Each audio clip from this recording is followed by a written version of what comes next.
नमस्कार। पहलाग, जय हिंद। मैं हूँ अभी खूबसूरत शहर पहाड़ में पौड़ी गढ़वाल के पौड़ी मुख्यालय के 3 किलोमीटर पहले। पीछे आपको मेरा पौड़ी वाला क्षेत्र, जो इधर वाला क्षेत्र है, वो दिख रहा होगा। पिथौरागढ़ और अल्मोड़ा की तरह बहुत सुंदर शहर है, बहुत सुंदर आबादी बैठी हुई है, पहाड़ी लोगों का शहर पौड़ी। ये वही पौड़ी है जो ब्रिटिश काल से जाना जाता है। ये वही पौड़ी है जहाँ से आप हिमालय को देख सकते हैं। और ये वही पौड़ी है जहाँ हमारी बहन अंकिता ने पढ़ाई की थी। यहाँ से 10 किलोमीटर आगे जहाँ आज मुझे जाना है, ये वही पौड़ी है जहाँ अंकिता स्कूल में टॉप की थी। ये वही पौड़ी है, ये वही कर्म क्षेत्र है जहाँ अंकिता ने अपने जीवन के 8 से 10 साल बिताए थे लगभग। पिछले कुछ दिनों से सोशल मीडिया में लगातार अंकिता प्रकरण के ऊपर कमेंट्स चल रहे हैं। मैं प्रत्यक्ष रूप से जब अंकिता का पोस्टमार्टम हो रहा था, उस टाइम पे ऋषिकेश के लिए आया था। मैं उस समय भारतीय जनता पार्टी में था, खुल के विरोध नहीं कर पाया, लेकिन अपनी मर्जी से मैं आया। बड़ा मन उचटता है आज। फिर मैंने जब चुनाव लड़ा, उस चुनाव लड़ने के दौरान अंकिता बहन का जो हत्याकांड है, वो मैंने बोला कि ये सरकार में ऐसा हुआ। अभी क्या हुआ है कि एक मन में वेदना जागी है अचानक से कि क्या हुआ, क्यों हुआ और क्या किया सरकार ने।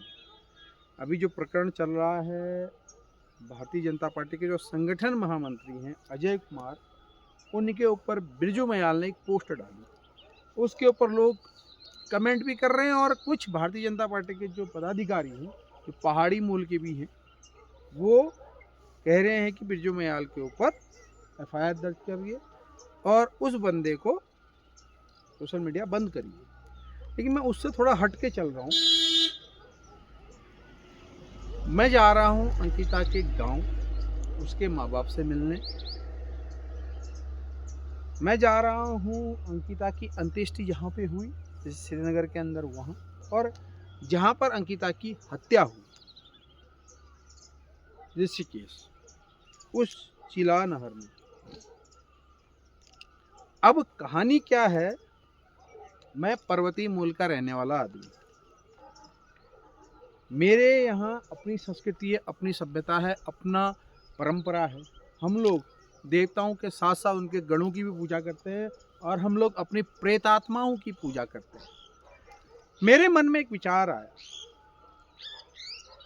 कि अंकिता क्या इतना ही जीवन लेके आई थी? क्या वो अपनी जो समयावधि थी उससे पहले ही मौत के मुंह में चली गई? बहुत सारे लोग जाते हैं, लेकिन वो प्रेतात्मा बन के आते हैं। हमारे यहाँ संस्कृति की हम उनकी स्थापना करते हैं, उन पूजा पाठ करते हैं साल में एक बार। तो मैं चाहता हूँ आज कि अंकिता का जो प्रेतात्मा है वो मेरे पास आए, मेरे शरीर में आए, जैसे होता है हम पहाड़ों में आती है, और मुझे बताए कि क्या हुआ। मैं जानना चाहता हूँ कि वाकई में हुआ क्या था और वो वीआईपी कौन है।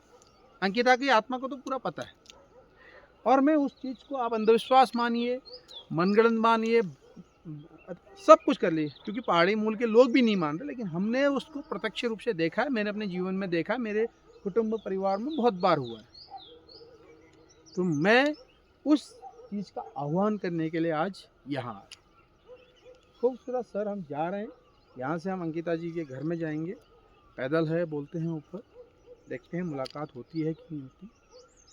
तो देखिए, मैं आह्वान कर रहा हूँ आज उसकी कर्म भूमि से, पौड़ी से, जहाँ वो वो दिव्यात्मा, वो प्रेतात्मा घूम रही होगी। अगर उसका जीवन उतना नहीं होगा तो मैं जानना चाहता हूँ कि उसके साथ क्या हुआ, क्योंकि न्यायालय से हम अपेक्षा नहीं कर रहे, सरकारों से तो हम अपेक्षा कर ही नहीं रहे। बेटी को न्याय नहीं मिलेगा, हमें पता है, लेकिन मैं चाहता हूँ कि भगवान जो है, भगवान की बात जो है वो मेरे अंदर आए, क्योंकि वो भी उसी का एक हिस्सा है।